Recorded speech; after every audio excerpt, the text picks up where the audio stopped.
حضرت عبداللہ بن عمر رضی اللہ عنہ سے روایت ہے، رسول صلی اللہ علیہ وآلہ وسلم نے فرمایا، جو مومن لوگوں سے ملتا جلتا ہے اور ان سے ملنے والی تکلیف پر صبر کرتا ہے، وہ اس مومن سے زیادہ ثواب حاصل کر لیتا ہے جو لوگوں سے ملتا جلتا نہیں اور ان کی طرف سے آنے والی تکلیف پر صبر نہیں کرتا۔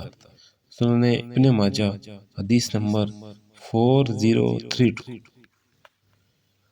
حضرت انس بن مالک رضی اللہ عنہ سے روایت ہے، رسول صلی اللہ علیہ وآلہ وسلم نے فرمایا، 3 خوبیاں جس میں ہوں اسے ایمان کا لطف حاصل ہوتا ہے۔ ایک روایت میں ہے، اسے ایمان کی مٹھاس حاصل ہو جاتی ہے۔ پہلی خوبی، اور جب اسے اللہ نے کفر سے نجات دے دی تو اسے دوبارہ کفر اختیار کرنے سے آگ میں ڈالا جانا زیادہ پسند ہو۔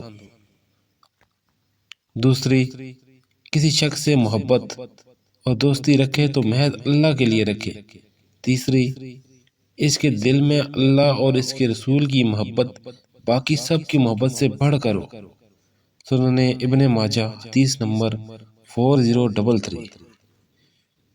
حضرت ابو درداء رضی اللہ عنہ سے روایت ہے، انہوں نے کہا، مجھ سے میرے جگری دوست جانی محبوب صلی اللہ علیہ وآلہ وسلم نے نصیحت کرتے ہوئے فرمایا، اللہ کے ساتھ کسی چیز کو شریک نہ کرنا، خواہ تجھے ٹکڑے ٹکڑے کر دیا جائے یا تجھے جلا دیا جائے، اور فرض نماز جان بوجھ کر ترک نہ کرنا، جس نے اسے ترک کیا اس سے اللہ کی حفاظت کا ذمہ جاتا رہا، اور شراب نہ پینا کیونکہ وہ ہر برائی کی چابی ہے۔